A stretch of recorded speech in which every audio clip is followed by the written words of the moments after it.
જય હિન્દ મિત્રો, ધ્યેય કમ્પ્લીટમાં તમારું સ્વાગત છે.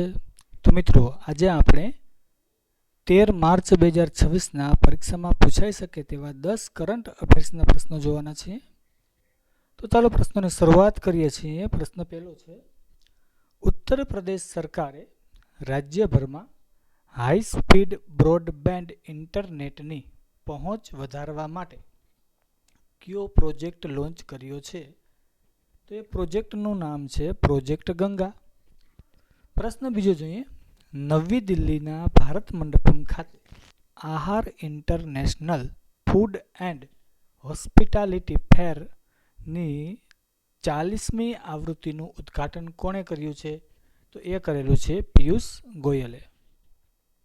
પ્રશ્ન ત્રીજો જોઈએ, તાજેતરમાં કયા રાજ્યની વિધાનસભાએ મિઝો ભાષાને ભારતીય બંધારણની 8મી અનુસૂચિમાં સામેલ કરવાનો પ્રસ્તાવ પસાર કર્યો છે? તો એ રાજ્ય સરકારનું નામ છે મિઝોરમ. પ્રશ્ન ચોથો જોઈએ, તાજેતરમાં world para athletics grand prix 2026માં કયા ભારતીય ખેલાડીએ ગોલ્ડ મેડલ જીત્યો છે? તો એ ખેલાડીનું નામ છે શૈલેષ કુમાર.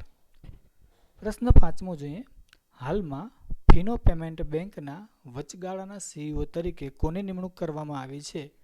તો એ છે કેતન મર્ચન્ટ. પ્રશ્ન છઠ્ઠો જોઈએ, ભારતની મુખ્ય ગુરુત્વાકર્ષણ તરંગ વૈધશાળા ક્યાં બનાવાઈ રહી છે? તો એ બનાવવામાં આવી રહી છે હિંગોલી. આ હિંગોલી આવેલું છે મહારાષ્ટ્ર રાજ્યમાં. પ્રશ્ન સાતમો જોઈએ, ઈરાનના નવા સર્વોચ્ચ નેતા તરીકે કોની નિમણૂક કરવામાં આવી છે? તો એનું નામ છે મોજતબા ખામેની. પ્રશ્ન આઠમો જોઈએ, ડ્રગ્સ વિરુદ્ધ ઓપરેશન જેરિકો કયા રાજ્યમાં ચલાવવામાં આવ્યું છે? તો એ છે મિઝોરમ રાજ્ય.